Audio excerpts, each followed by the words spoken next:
Hello student, welcome to my channel Motion Explain GSEB Made Easy. In this video, we are going to discuss Subject Social Science, Gujarat Board, Standard 10th. Chapter 2, Cultural Heritage of India, Traditional Handicraft and Fine Art. इस chapter को हम लोग short में पढ़ने वाले हैं, समझने वाले हैं. So let's start that India is a country of a rich cultural heritage. हमारे जो देश भारत है वो अगर देखा जाए तो एक कल्चरल का मतलब होता है द सम ऑफ हैबिट्स. वो भरपूर है. It include materialistic and genetic heritage.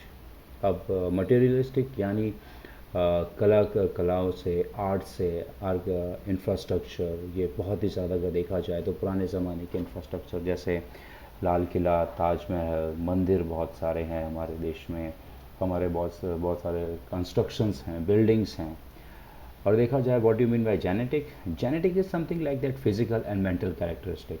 हमें जो हमारे माँ बाप से हमारे जो फिजिकल लुक और जो कैरेक्टर और जो नेचर मिला है, that is consider as an genetic. Number fourth, land, houses, state like property obtain from ancestor. जो भी हमको हमारे पूर्वजों से मिला है उसको हम लोग मटेरियल हेरिटेज में काउंट करेंगे. Now there are references of 64 book art in our Asian culture. तकरीबन अगर देखा जाए तो तकरीबन 64 अलग अलग टाइप के कलाएं हमारे एशियन लिटरेचर, जो भी हमारी पुरानी किताबें हैं, उसमें हमें देखने को मिलता है. तो the number first is art of clay work. मिट्टी से सामान बनाना, वो भी एक कला है. The whole life of man revolve around the clay from the cradle to the grave. अब जैसा कि हम जानते हैं तो एक कहावत भी आपने सुनी होगी कि इंसान मिट्टी में बना है और एक दिन मिट्टी में मिल जाएगा. तो यही चीज़ कही गई है. Now we have got many clay utensils of red colour that belong to Lothal, Mohenjodaro and Harappa. और ये इसलिए कहा गया है क्योंकि मोहनजोदारो और हड़प्पा देखा जाए तो वर्ल्ड की one of the oldest civilization में उसको कंसिडर काउंट किया गया है. सो इसमें बहुत सारे अलग अलग टाइप के बर्तन, सामान मिले हैं, जिससे ये प्रूव होता है कि दैट हमारी जो पुरानी सिविलाइजेशंस वो मिट्टी के सामानों का इस्तेमाल करती थी. India was famous for producing the utensils of baked clay as well as unbaked clay, terracotta. अब हमारा देश भारत जो है वो पूरी दुनिया में मशहूर था अपने मिट्टी के बनाए हुए सामान, पक्के बर्तन और कच्चे बर्तन. This is known on the basis of remain of old and handmade clay utensils found from the Nagarjuna Kunda in the South India and Lagnaj. अब ये हमें कैसे पता चला है कि हमारे जो देश में पुराने ज़माने में ऐसे हज़ारों साल पहले पके हुए मिट्टी के बर्तन और कच्चे बनाए जाते थे, क्योंकि ऐसे बहुत सारे बर्तन हाथों से बने हुए मिले हैं. और ख़ासकर जैसे नागार्जुना कुंडा ये सिविलाइजेशन है साउथ इंडिया में, और लेगनाज ये एक है. Moving on to the next, अब आते हैं हम आर्ट ऑफ वीविंग, यानी हाथ से बुनने की, कपड़ा बुनने की कला, कपड़े बनाने की कला. और हमारे देखा जाए तो हमारे देश में जो कपड़ा जो था, खासकर special silk cloth, cotton cloth और मुस्लिम पूरी दुनिया में फेमस था. The art of making long thread using small pieces of cotton from cotton ball and joining them together is called art of spinning. Art of spinning देखा जाए तो एक concept है जहाँ पे पहले जो कॉटन, जो पेड़ से जो कॉटन के बॉल्स पैदा होते हैं उससे धागा बनाने के बाद उसको जोड़ने के बाद उनसे कपड़ा तैयार करना. नेक्स्ट है हैंड वीविंग, हाथ से बुनाई. Since Asian time India is known for a textile knowledge. Fine muslin of Dhaka, carpet of several region, knitting work on attire and artistry. पुराने ज़माने से देखा जाए तो हमारा इंडिया जो है वो कपड़े के बनाई में बहुत ज़्यादा नॉलेज रखता था. कुछ एग्जांपल हैं, जैसे मुस्लिम करके कपड़ा होता है जो ढाका में बनता था, बांग्लादेश एरिया में. और फिर कारपेट यानी कालीन, निटिंग वर्क ऑन अटायर यानी हम लोग जो फैशनेबल कपड़े पहनते हैं, अच्छे त्योहारों के टाइम पे कपड़े, उनके ऊपर हाथ से बुनाई और उन पर कलाकृति. ये बहुत ही ज़बरदस्त पूरे वर्ल्ड में इंडिया के बने हुए कपड़े बहुत ही ज़्यादा डोमिनेंस करते थे. अब इसके एक एग्जांपल हैं जैसे पटोला ऑफ पाटन, कांजीवरम, बनारसी साड़ी, बांधनी ऑफ राजस्थान और यूनिक आइडेंटिटी. ये एक अलग ही पहचान क्रिएट करते हैं. इसमें से एक one of the most famous है पटोला ऑफ पाटन, जो तकरीबन 850 साल पुरानी कला है. और ये कपड़ा ऐसा है कि ये दोनों साइड से पहना जा सकता है. और इसमें कहा जाता है कि कपड़ा जो है फट जाएगा लेकिन इसका जो कलर है वो उतरेगा नहीं. इतना मजबूत होता था, और इसको ही हम लोग विवाद इक्त कहते हैं। ध्यान रखिएगा स्टूडेंट्स, ये आपके एमसीक्यूज में आ सकता है, विवाद इक्त। नाउ नेक्स्ट हमारी अगर देखा जाए आर्ट ऑफ एम्ब्रॉयडरी। एम्ब्रॉयडरी आज आप बहुत अच्छे से जानते हैं, मशीनों से जो कपड़े के ऊपर कढ़ाई का कामकाज किया जाता है, धागे से उसके ऊपर डिज़ाइन क्रिएट की जाती है, उसको हम लोग एम्ब्रॉयडरी कहते हैं। और ये आज से नहीं है, हमारे इंडिया में हज़ारों साल से है। जैसे the work of embroidery can be seen on the cloth of idol and statue which were found during the excavation of Harappa and Mohenjodaro. और जब हड़प्पा और मोहनजोदारो की सिविलाइजेशन को पाया गया, इनकी खुदाई कामकाज चल रही थी, तो वहाँ पे बहुत सारी मूर्तियाँ और कह सकते हैं प्रतिमाएं मिली, जिनमें डिज़ाइन बने हुए थे। इससे ये पता चलता है कि एम्ब्रॉयडरी वर्क कितना ज़्यादा उस वक्त डिमांड फैशन में था। This art was seen on the cloth of man, women and children in Sindh, Saurashtra and Kutch. और आज भी इस तरह की कढ़ाई जो एम्ब्रॉयडरी का काम है वो आदमी, औरतें, बच्चे खासकर सिंध एरिया, सौराष्ट्र और कच्छ रीजन में देखने को मिलेंगे at the time of Indus valley civilization. For example, bandhani of Jamnagar, Jetpur, Bhuj and Mandvi of Gujarat are very popular. ये बहुत ही पॉपुलर है। The traditional art of embroidery, toran, chakla, pillow cover, bedsheet, शक, तोतलिटी, क्लोथ लाइक देड़िया are well known even today. ये कुछ एक एग्जाम्पल है एम्ब्रॉयडरी वर्क के जो इवन आज भी बहुत ही ज़्यादा फेमस हैं। Now another work is that embroidery work of Jat community of Bani area of Kutch is also unique. Next आ जाते हैं हम लोग लेदर इंडस्ट्री, यानी हमारे यहाँ चमड़े का कामकाज भी बहुत ही अच्छा होता था। Leather was permanently use for making मसक। अब ये लेदर जो है, ये चमड़ा जो है, ये पहले के ज़माने में मसक बनाने में इस्तेमाल होता था। अगर आप लोग थोड़ा सा पुराने टाइम पे अगर देखेंगे, गूगल पे सर्च करेंगे, तो मसक एक टाइप के बड़ा सा पाउच होता था जिसमें जो मज़दूर लोग पानी भरते थे, पीने के लिए पानी इस्तेमाल किया जाता था, और खेतों में पानी डालने के लिए भी मसक का इस्तेमाल किया जाता था। कोस, ड्रम, जो आपका जो ढोला होता है उसमें बनाने में इस्तेमाल होता है। फिर उसके बाद table edge and the bellow use by blacksmith. Blacksmith आगे अपने चमड़े का पहनते थे ताकि वो आग का काम काज करते थे, चिंगारी उनको नुकसान ना करे। And various type of footwear, यानी जूते का बना हुआ सामान, जूते भी बनते हैं। और इसके अलावा इनसे बेल्ट और जानवरों को जो बांधने के लिए बेल्ट भी इस्तेमाल किया जाता है। नेक्स्ट है diamond, Beed work and animal work. Diamond और बीड आज के टाइम पे ड्रेसेस पे बहुत ज़्यादा इस्तेमाल किया जाता है। और एनिमल वर्क अगर समझा जाए, जिसमें कलर को फिल किया जाता था, जो गोल्ड के आइटम में, फिर सिल्वर के आइटम में। Diamond stud ornament have been in great demand in foreign country. हमारे देश के जो बने हुए जो हीरे होते थे, उनको जिस तरीके से, जैसे अंगूठी में, हार में, और कह सकते हैं जो हाथ पे पहनने वाले बैंगल में जड़ा जाता था, वो बहुत ही फेमस है इंडिया के साथ साथ में विदेशों में भी। The world famous diamond like Kohinoor and the great Mughal were found from Indian only. और पूरी दुनिया का जो वन ऑफ द मोस्ट कह सकते हैं फेमस कोहिनूर डायमंड है, जो ग्रेट मुगल के दौर में, वो भी इंडिया में ही बना था। डायमंड, रूबीज, बीड, एमरल्ड, टोपैज, ये एक तरीके देखा जाए, एक तरीके के ये कीमती पत्थर हैं।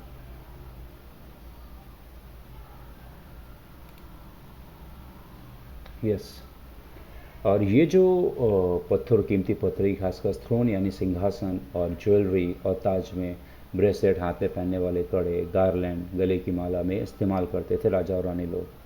Beed work is also found prominent in Gujarat. Gujarat में बीड वर्क का काम बहुत ही ज़्यादा ज़बरदस्त होता है, आज भी होता है, लेकिन इसमें ज़्यादातर देखा जाए तो प्लास्टिक से बने हुए डायमंड का इस्तेमाल किया जाता है आज के टाइम पे।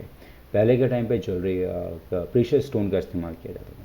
द ब्यूटीफुल बीट, तोरण पछेत, पॉट, बारी, चकड़ा, इंदुनी और modiya, hand fan, animal back cover are knitted in a unique artistic way. और ये एक तरीके से देखा जाए तो अलग अलग तरीके से जानवरों को सजाने में, घर सजाने में भी इस्तेमाल किया जाता था। Moving on to the next is that animal work mean artistic skill of inlaying the bright color like red, green and blue in the gold and silver ornament like ring, bangle, earring, key chains, chains etc. Animal, जैसा कि मैंने पहले आपको बताया, तो ये कि यहाँ पे कलाकृति होती थी कि यानी कलरों को गोल्ड और सिल्वर की ज्वेलरी में, जैसे पायल होती है, फिर उसके बाद कड़े होते हैं, उसके बाद अंगूठी होती है, तो उनमें कलर को फिल्डअप किया जाता है। Now, experts of enable work are seen especially in Jaipur, Delhi, Lucknow, Varanasi and Hyderabad. और इस तरीके के एक्सपर्ट जो एनिमल वर्क के काम काज हैं वो आज भी जयपुर, दिल्ली, लखनऊ, वाराणसी और हैदराबाद में देखने को मिलते हैं। नेक्स्ट आ जाते हैं हम लोग जरी वर्क। जरी वर्क पहले के टाइम पे अगर देखा जाए तो सोने और चांदी के धागों से कपड़ों में डिज़ाइन की जाती थी। आज अगर देखा जाए तो प्लास्टिक और कलर का इस्तेमाल करते हैं।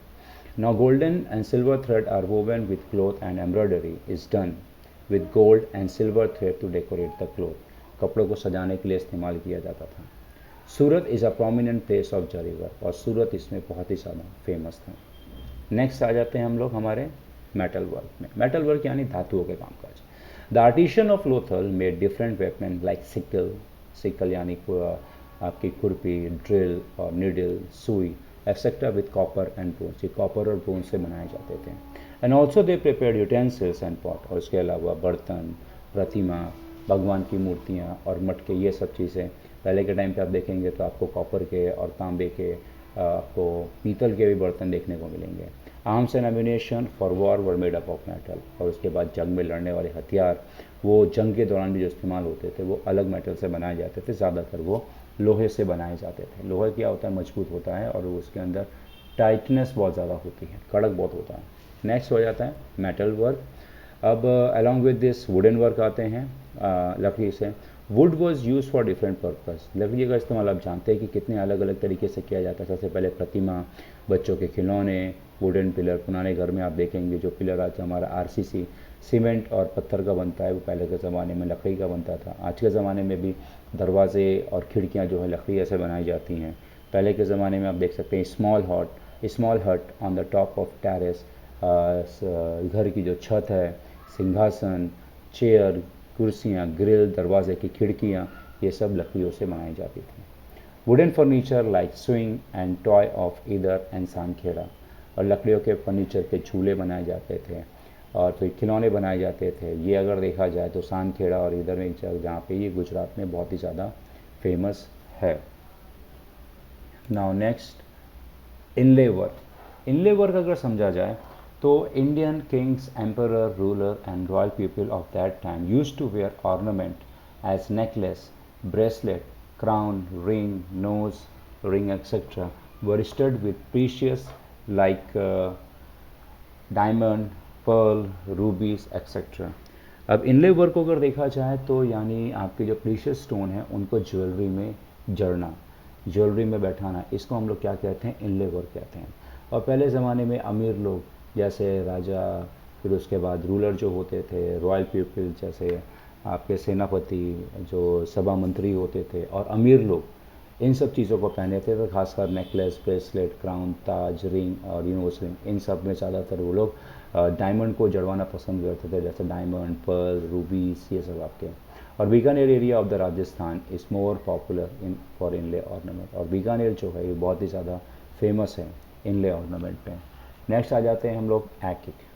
एकिक पर, एकिक is a kind of precious stone specially found in the valley area of river. अब एकिक देखा जाए तो एक तरीके का कीमती पत्थर होता है जो ज़्यादातर आपके नदियों के आसपास पाया जाता है। It is chiefly chalcedonic mix with silica blue और वाइट स्टोन। ये ज़्यादातर आपके देखा जाए तो blue colour, light blue colour और सफ़ेद कलर के होते हैं। आपने देखा होगा कि अंगूठियों में ज़्यादातर लोग सफ़ेद कलर का पत्थर और स्काई ब्लू कलर का पत्थर पहनते हैं, तो वो लोग उसमें गुड मानते हैं, यानी शुभ मानते हैं। Carnelian is the main stone with semi transparent quality and red in colour. और कैमलियन आपका देखा जाए तो ये आपका मोस्टली ऑफ लाल कलर का होता है और इसके आर पार देखा जा सकता है। In Gujarat it is available at Rangpur and Surat, और ये रंगपुर और सूरत में पहले बहुत ज़्यादा पाए जाते थे, आज भी पाए जाते हैं पर लेकिन इनकी बहुत ज़्यादा कीमत है। नेक्स्ट हम लोग आ जाते हैं हमारे जो कलाकृति है, पेंटिंग यानी drawing. It is an art which can express through line and colour. ये एक ऐसी कला है जो लकीरों और रंगों से एक्सप्रेस की जाती है। We have evidence of Indian art of painting from the remain of 5000 year old Harappan civilization, और इसका सबूत आज से 5000 साल जो हमारी सभ्यता थी उसमें भी ये आर्ट पेंटिंग पाई गई है। We have traces of the pictures of animals and bird in the cave painting of the primitive man of stone age at Bhimbetka. Madhya Pradesh में ऐसी बहुत सारी गुफाएं पाई गई हैं जहाँ पे इंसानों ने अपने हाथों से जानवर और पक्षियों की इमेज क्रिएट यानी वहाँ पे ड्राइंग बनाई है। और इसका दूसरा एग्जांपल है आपका अजंता एंड एलोरा केव। ये भी एक देखा जाए incomparable specimen of such painting, ये एक तरीके से एग्जाम्पल है ऐसी खूबसूरत पेंटिंग्स का। नेक्स्ट आ जाते हैं हम लोग हमारे म्यूज़िक पे। Indian music is unique in the world from the view point of tune, rhythm and harmony. अब देखा जाए धुन, संगीत और तरंगों में देखा जाए हमारा हिंदुस्तानी म्यूज़िक बहुत ही ज़्यादा यूनिक है। Out of the four Veda, Samaveda is considered to be the associated with music. अब अगर हमारे जो चार वेद हैं, ऋग्वेद, यजुर्वेद, अथर्ववेद, सामवेद, इसमें सामवेद जो है वो स्पेशली म्यूज़िक के लिए ज्वाइन हुआ है, एसोसिएटेड है।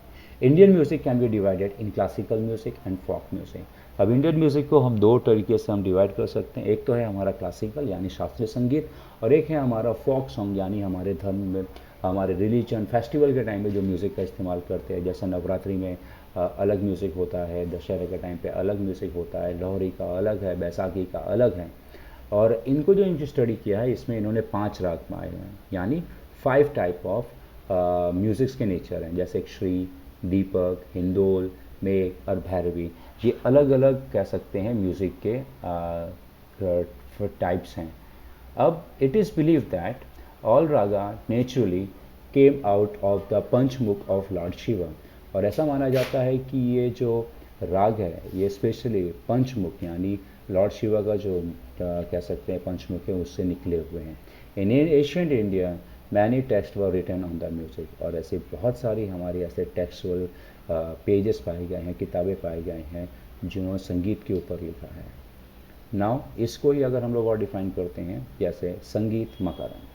A music scholar Narad had written it about 900 BC। अब एक संगीत मकरंद थे जो कह सकते हैं कि स्कॉलर थे, और इन्होंने तकरीबन अगर देखा जाए 900 BC आज से तकरीबन 2100 साल पहले इन्होंने किताब लिखी थी जिसमें इन्होंने म्यूज़िक के बारे में 19 अलग अलग टाइप्स के संगीत बजाने के जो इंस्ट्रूमेंट और 101 रिदम अलग अलग तरीके के धुन के बारे में कहा है। नेक्स्ट है हमारा Sangeet Ratnakar. This was written by Pandit Sarang Dev who lived in Daulatabad. अब संगीत रत्नाकर जो है ये किताब जो है पंडित सारंग देव जो दौलताबाद में रहते थे उनके द्वारा लिखी गई है। Pandit Vishnu Narayan Bhatkhande consider is the most authentic in the music. अब इसमें जो विष्णु नारायण भतखंडे थे उन्होंने इस चीज़ को बहुत ही ज़्यादा ऑथेंटिक यानी one of the best, one of the unique, इसके कंपैरिजन में कोई किताब नहीं है। नेक्स्ट है हमारा Sangeet Parijat. Pandit Ahobal had written this in 1665। Mister Pandit Ahobal ये भी एक बहुत बड़े म्यूजिशियन थे जिन्होंने तकरीबन 1665 में 1665 में इसको लिखा था, and that is specially northern Hindustani music. और इट डिस्क्राइब 29 ऑफ टोन, और इसके अंदर तकरीबन 29 अलग अलग टाइप की धुन के बारे में इन्होंने लिखा है। Moving ahead, next art of dance. अभी हम लोग ने संगीत जाना, अब हम डांस के बारे में जानते हैं। The word nritya has been drive from the original Sanskrit word nritya. अब ये जो नृत्य है, ये जो नृत्य शब्द है जिसको हम लोग इंग्लिश में उसका मतलब डांस होता है, ये संस्कृत से लिया गया है। और Shiva is consider the originator and the Lord of dance. और जो शिव हैं उनको माना गया है कि उन्होंने ही डांस की शुरुआत करी थी, इसीलिए उनको नटराज भी कहा जाता है। India has wide variety of traditional classical dance such as. India में बहुत अलग अलग तरीके के शास्त्रीय और कह सकते हैं region wise, religion wise dance हैं, जैसे Bharatanatyam, Kuchipudi, Kathak, Kathakali, Odissi and Manipuri. Now moving on to the another, next is dramatic art. Dramatic art यानी आपकी कह सकते हैं स्टेज में परफॉर्म करना, कला और स्टेज शोज करना, ये सारी। It is the amalgamation of all art. अब ड्रामेटिक आर्ट जो है, जैसे हम लोग स्टेज पे शो परफॉर्म करते हैं, ऐसा माना जाता है कि ये जो परफॉर्मेंस स्टेज पे जो शो करना, ये सभी कलाओं का मिक्सचर है। जैसे describing it, Bharat Muni says there is no sculpture, there is no knowledge, there is no deed which is lacking in dramatic art. उन्होंने कहा है कि ड्रामेटिक आर्ट के अंदर ना तो स्कल्पचर की कमी है, ना कह सकते हैं ज्ञान की कमी है, ना किसी अच्छे कर्म की कमी, ये सब भरा हुआ है इससे। The first drama of Bharat Bhumi was Devasur. Sangram, सबसे पहला जो ड्रामा भरत भूमि द्वारा किया गया था वो था देवासुर संग्राम। And he has also written dramas like, उन्होंने और भी ड्रामास लिखे हैं जैसे खंभात, उरुभंगा, दुत्विक्याम, बेस्ड ऑन महाभारत। इन्होंने ये जो मॉरल है, ये जो कॉन्सेप्ट है, महाभारत से ड्राइव किया है। नेक्स्ट है हमारे Kalidas gifted us play like Abhijnana Shakuntalam. Kalidas ये भी बहुत ही बड़े राइटर थे और उन्होंने अभिज्ञान शकुंतलम, विक्रम और शिवम एंड मालविका गणित मित्रम, ये सारे प्लेस उन्होंने लिखे थे। The name Jaishankar Sundari is the foremost in the dramatic art of Gujarati. और गुजरात के बारे में बात करें तो एक जयशंकर सुंदरी है, ये बहुत ज़्यादा फेमस थे गुजराती में। नेक्स्ट हमारा आता है भवाई। भवाई it is a special dramatic art, ये एग्जाम्पल है हमारा ड्रामेटिक आर्ट का, जो तकरीबन देखा जाए आज से 700 साल पहले स्टार्ट किया गया था। और सबसे पहले जो भवाई के जो निर्देशक थे, बनाने वाले थे, वो थे Ashit Thakkar. This art which have been providing public education, और ख़ासकर जो ये जो आर्ट है ये पब्लिक को एजुकेट करने के लिए इस्तेमाल की जाती है और पब्लिक को एंटरटेन करने के लिए। और इनकी जो टिकट्स कॉस्टिंग होती थी वो बहुत ही सस्ती होती थी, ताकि लोग आराम से देखें और समाज को एक अच्छा समाज बना सकें। और उसी दौर में जब सोलंकी एरा में भवाई आर्ट के बारे में पता चला तो उन्होंने इसको बहुत ही ज़्यादा अप्रिशिएट किया और प्रमोट करने की कोशिश करी। Next, the character disguise in a form of Ramdev. अब इसके अंदर जो कैरेक्टर होते हैं वो मोस्टली ऑफ 3 से 4 कैरेक्टर होते हैं, जैसे 3 कैरेक्टर होते हैं, रामदेव, झंडा झूलन और खजोदा। ये कैरेक्टर इसमें रोल प्ले करते हैं, ये इनके मेन फीचर्स हैं भवाई के। The character like Rangla Rangoli are use to program like girls education.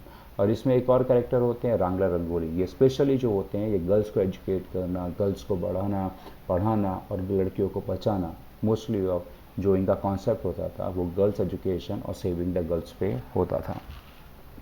Next, dances of Gujarat. अब हम लोग गुजरात के स्पेशल डांसेस के बारे में जानते हैं, जैसे tribal dance of Gujarat is seen eight the time of festival. अब हमारे यहाँ पर अगर देखा जाए तो आदिवासी डांस खासकर त्योहारों के टाइम पे बहुत ज़्यादा देखने को मिलते हैं, शादियों के टाइम पे, मेले में। और ये जो डांस होते हैं स्पेशली भगवान के लिए होते हैं और उनको खुश करने के लिए होते हैं, जैसे dances like Malina Chalo and Thayro Chalo are seen in Dang, ये डांग के फेमस डांस है। टिप्पणी डांस, ये खासकर देखा जाए तो लेबर डांस है, मजदूरों का डांस है, जो भिल और कोली समाज ज़्यादातर ये परफॉर्म करते हैं। नेक्स्ट है हमारा garba. Garba the word is derived from the word Garbhdeep. Garbhdeep यानी आपका दिया, वहाँ पर से ये ड्राइव किया गया। Earthen lamp is place in the hold earthen pot. अब जब गरबा खेला जाता है तो उसमें क्या होता है, एक मटके के अंदर एक दिए को रखा जाता है और डांसर्स जो होते हैं keep it on their head and move, इसको अपने सर पे रखते हैं और मूव करते हैं सर्कल में। Garba are perform during Navratri festival, जैसे अभी हमारा नवरात्रि चल रहा है और रात में सभी लोग गरबा खेलते हैं, तो ये एक one of the best example है। Gujarati people perform and sing garba to worship and pray Adya Shakti Durga. और ये जो गरबा जो लोग खेलते हैं ये मोस्टली पूजा होती है, एक तरीके से भक्ति होती है जो दुर्गा माँ की आद्य शक्ति उनके लिए। Gujarati poetry known as Garba and Garbi are chiefly associated with Krishna bhakti. और दूसरा जो गरबा और इसमें जो कविताएं, गानों का इस्तेमाल किया जाता है वो मोस्टली ऑफ कृष्ण भक्ति पे बेस होता है, यानी कृष्ण की भक्ति पे लिए वो लोग सॉन्ग डांस करते हैं। नेक्स्ट है हमारा Raas. This dance is to be perform in a circle along with singing. There is a story that lord Krishna has shown Raas Leela to devotee Narsinh Mehta. अब रास जो है ये मोस्टली ऑफ ये भी आपका एक तरीके का डांस है और इसमें गाना भी गाया जाता है। और इसमें एक्चुअली इस रास में, इस डांस में और इस गाने में श्री कृष्ण की ज़िंदगी की कहानी सुनाई जाती है, उनकी स्पेशली रास लीला, और जो नरसिंह मेहता ने सबसे पहले लिखा था।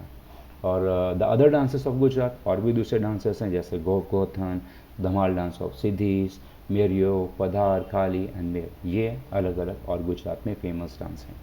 दस Indian culture is universal assimilating. और इस तरह से अगर देखा जाए तो हमारे देश का जो कल्चर है पूरी दुनिया में देखा जाए तो एक यूनिक है और हमारे हिंदुस्तान, इंडिया को जोड़ता है, भारत को एक बनाता है और खूबसूरत और कलरफुल बनाता है। As a result the arrival of various tribe many change occur. फिर धीरे धीरे करके हमारे देश के अंदर दूसरे देश से लोग आए, कबीले वाले आए, जाति के लोग आए, तो हमारे देश का जो कल्चर है, जो हेरिटेज है, वो और भी ज़्यादा कलरफुल होता चला गया। ऑलराइट स्टूडेंट्स, चैप्टर नंबर 2 ये शॉर्ट में एक्सप्लेन करने की कोशिश की है। इफ़ एनी पॉइंट और any topic is left So please do comment me, and I will try to make a video on that as soon as possible. So if you have any suggestion, please comment me. If you like my video, please subscribe and share with your friend. Thank you very much.